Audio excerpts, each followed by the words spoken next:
할렐루야. 할렐루야. 지난 수요일부터 사순절이 시작이 되어서 오늘은 그 사순절 첫 번째 주일이 되었습니다.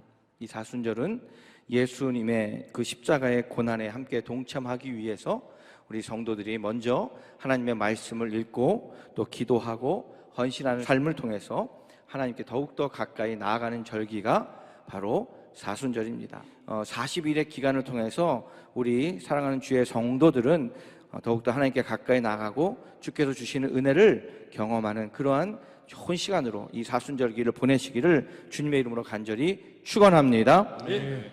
자, 오늘 말씀의 본문인 베드로 전서는 초대교회 당시 격렬한 박해를 당하고 있던 성도들에게 사도 베드로가 예수님의 재림에 대한 소망을 우리가 붙잡고 이 고난과 어려움을 잘 이기자라고 하는 이 소망의 메시지를 전하게 된 것이 바로 베드로 전서입니다. 베드로 전서에서 말씀하는 고난과 고통은 그 당시 로마 제국 치하에서 예수 믿는 성도들이 만나는 고난과 고통을 말씀하고 있는 것이죠.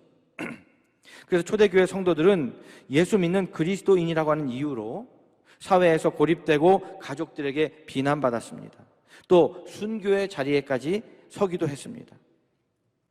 또한 이 시대를 살고 있는 우리 현대 그리스도인들에게도 감수해야 될 불편함과 오해와 고난도 있을 수 있습니다. 그러므로 성도된 우리들은 그리스도인의 정체성을 지키기 위해서 당하는 고난이라고 한다면 여러분, 그것은 바로 하나님의 영광으로 이끄는 고난이다라고 하는 사실을 분명히 알고 오히려 그 고난을 기쁨으로 잘 감당하시기를 우리 주 예수님의 이름으로 간절히 축원합니다. 네. 그래서 저는 지금부터 이 고난이 주는 유익에 대해서 네 가지로 말씀을 드리고자 합니다. 첫 번째, 고난이 주는 첫 번째 유익이 있는데 그것은 예수 그리스도의 십자가를 깨닫게 한다라고 하는 것이죠. 예수님을 믿음으로 구원받은 성도는 믿음으로 받는 고난을 통해서 예수님의 그 십자가의 고난의 이유와 목적을 알게 됩니다. 두 번째, 이 고난을 통해서 우리는 하나님 앞에 겸손히 엎드리게 된다라고 하는 사실이죠. 출애굽기를 공부하면서 1장 2장을 통해서 고난이 우리에게 닥쳐왔을 때 우리가 고난을 이길 수 있는 방법에 대해서 제가 공식으로 설명을 여러 차례 드렸습니다. 어떻게 해야 됩니까? 무조건 하나님 앞에 나가 엎드려 기도하면 된다는 거예요. 이건 한번 따라합시다. 고난이 오면 하나님 앞에 나아가서 기도하면 됩니다. 세 번째, 고난이 유익인 이유는 고난이 우리의 삶에 변화를 준다라고 하는 거예요. 끝으로 고난은 죄에서 벗어나 부활의 영광을 경험하게 한다는 것입니다. 성도들이 예수 그리스도의 십자가의 고난이 구원의 증거임을 분명히 알고 믿을 때 성도는 여러분 부활의 영광에도 함께 동참하게 된다는 사실입니다.